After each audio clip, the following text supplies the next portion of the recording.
My name is Morgan, and this is a 2005 Lotus Elise.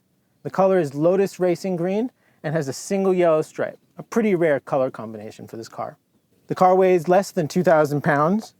The tub itself is 150 pounds. It has a drag coefficient of 0.41 and has about 4 cubic feet of cargo space in the trunk.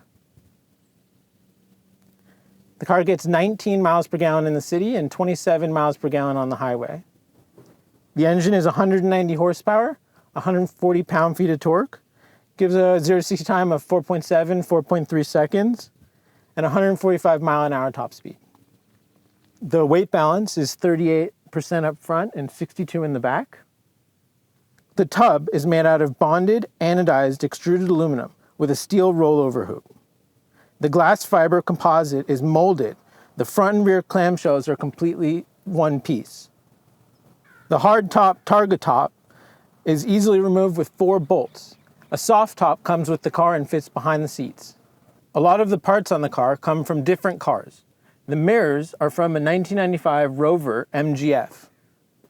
On the front and various parts of the car is a Lotus Star Shield from the factory of vinyl protector.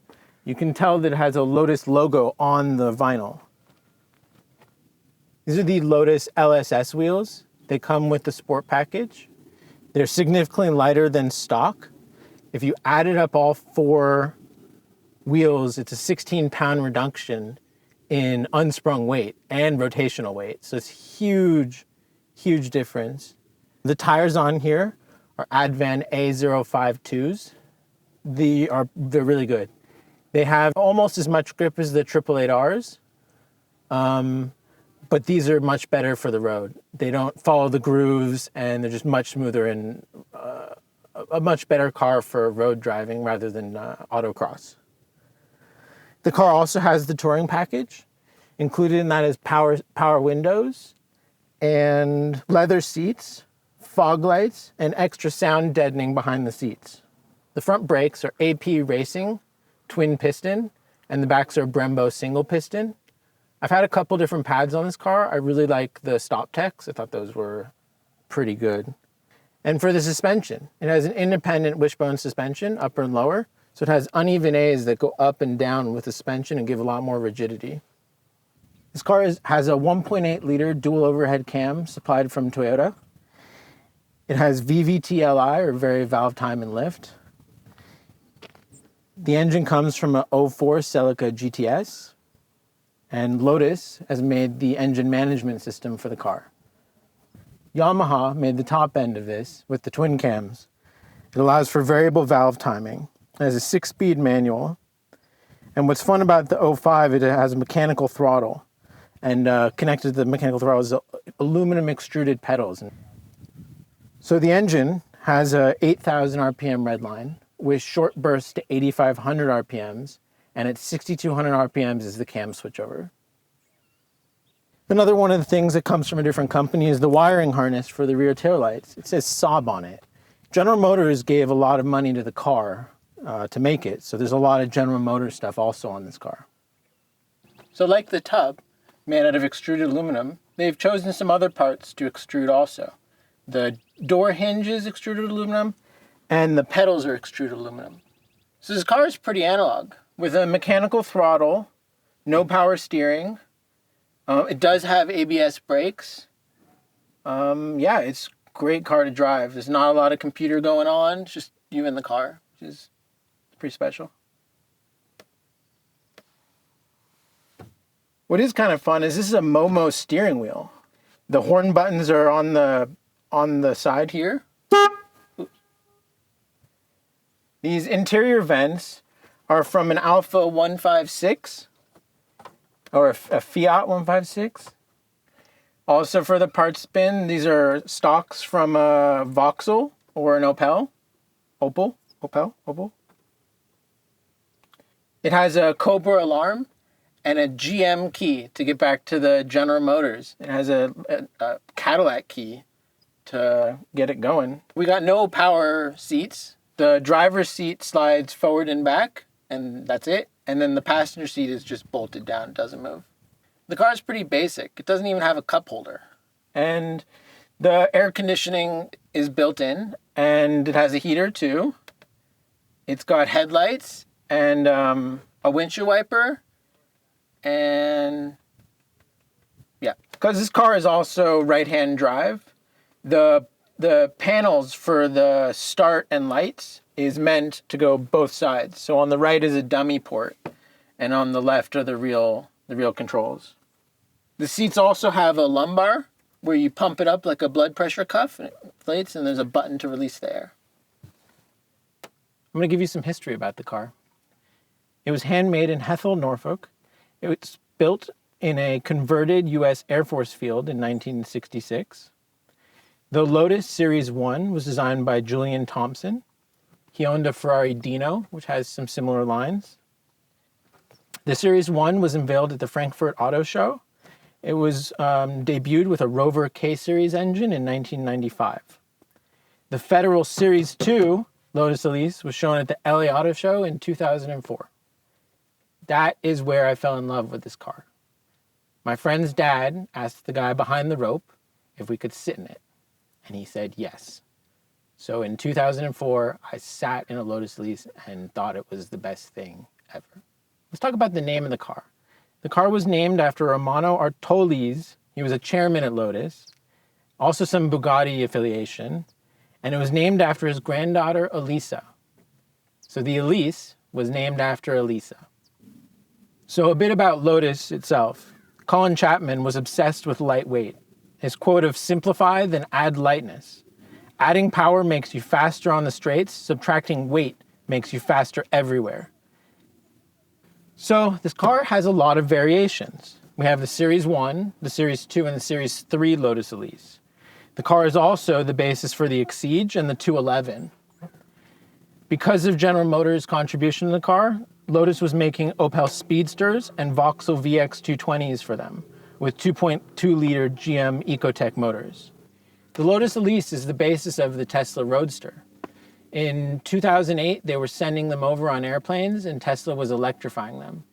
It's a much heavier car and comes with narrower front tires. All right, fun facts.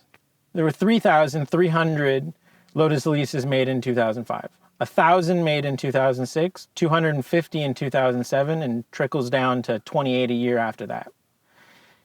The most popular color was saffron yellow, followed by ardent red, storm titanium, chrome orange, arctic silver, starlight black, Bordeaux red pearl, LRG racing green metallic. So there were 202 LRGs made.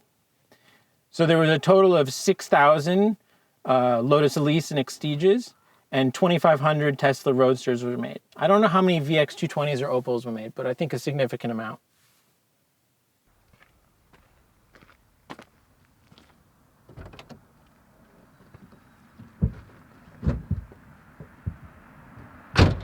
Okay, enough talking. Let's go for a ride.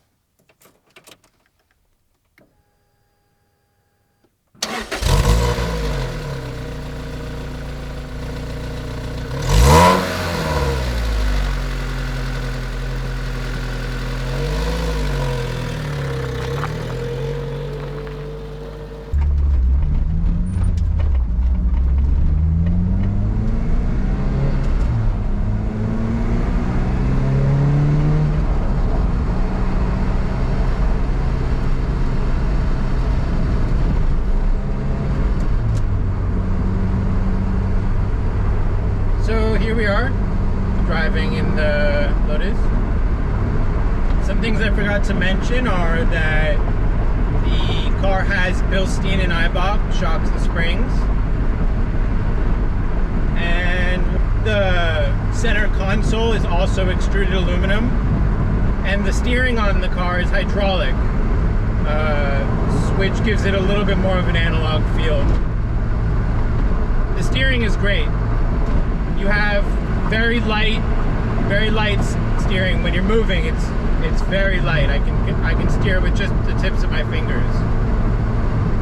But when you really have to move, you got to use a lot of muscle. And when you're parking, because there's no speed on the tires, it's really hard to turn them. The throttle is really responsive. It has good low end. So you can just leave it in a gear and just ride and momentum drive the whole way. Something I want to say about what the car means to me is it's memories.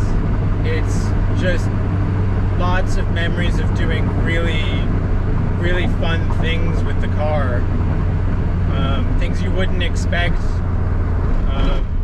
I like that I can drive it every day, and it's totally fine to do that. You can drive it on the weekend, and it's good for that too.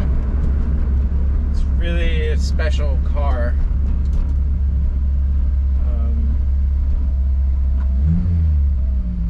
Everything from the mechanics of the shifting are just so good. It's very light. The shifter is very light to move around. The clutch is also very light, and it has you don't have to push it all the way down to do shifts. So you can just kind of tap the clutch down just a little bit and do quick shifts if you want. I'm working on heel towing. You'll see that later when I do the twisties. It's got 6 gears. I mean, I'm doing 60 miles an hour right now at 3,000 RPM. It's just super chill. The gear ratio is really short, which is great for acceleration. It's really like 1's pretty quick, 2 is where all the fun is, and 3 is for the long high speed accelerations.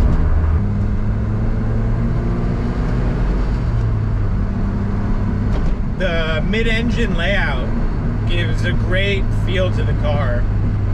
It's I would say with my current setup, I have a neutral steering, and from the factory it comes a little bit with an understeer, but with some camber modifications, it's really good in neutral right now. So that's enough driving on PCH. Let's head up to the twisties and see what we can do.